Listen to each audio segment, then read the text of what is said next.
One of the common questions for a new or incoming business analyst is, what questions should I ask for requirement solicitation?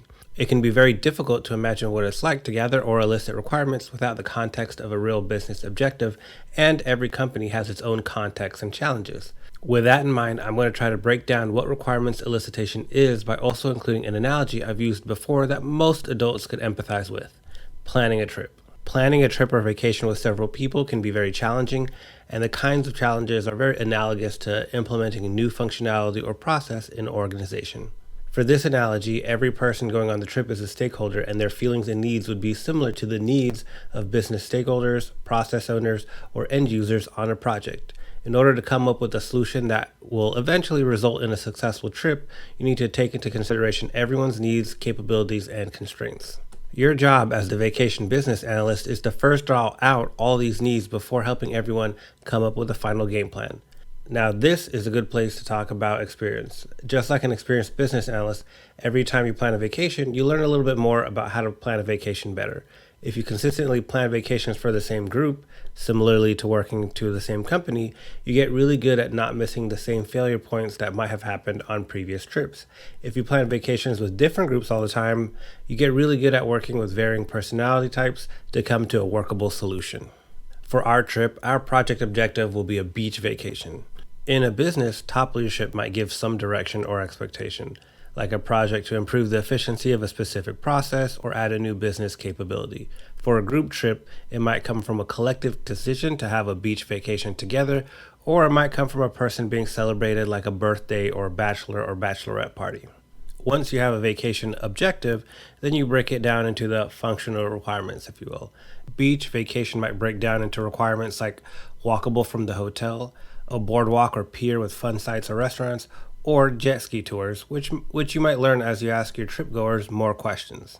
In a business, requirements elicitation might start with a simple need, like to have a new reference number field in a system to process this new thing.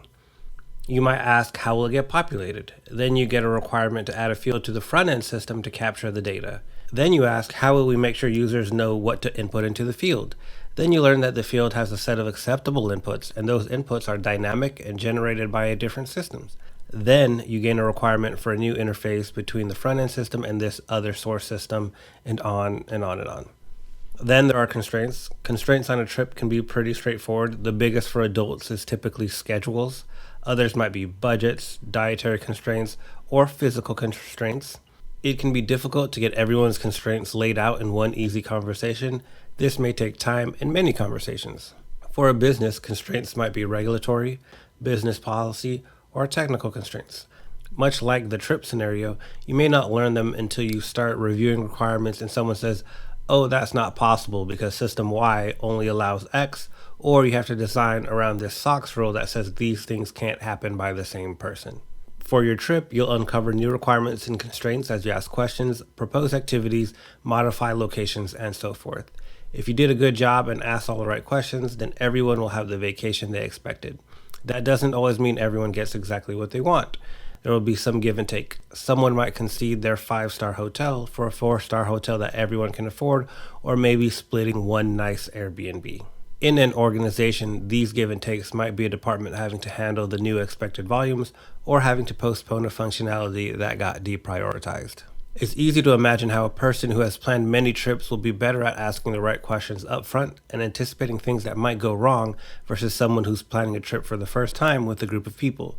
This is similar to how a business analyst with more experience or more subject matter expertise might do a better job of gathering requirements than a junior business analyst.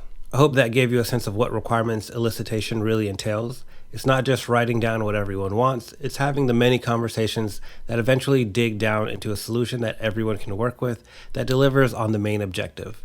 If you have any additional questions, let me know in the comments and I will answer you there, or create a new video to answer your question. So subscribe to see your questions get answered, and thanks for watching.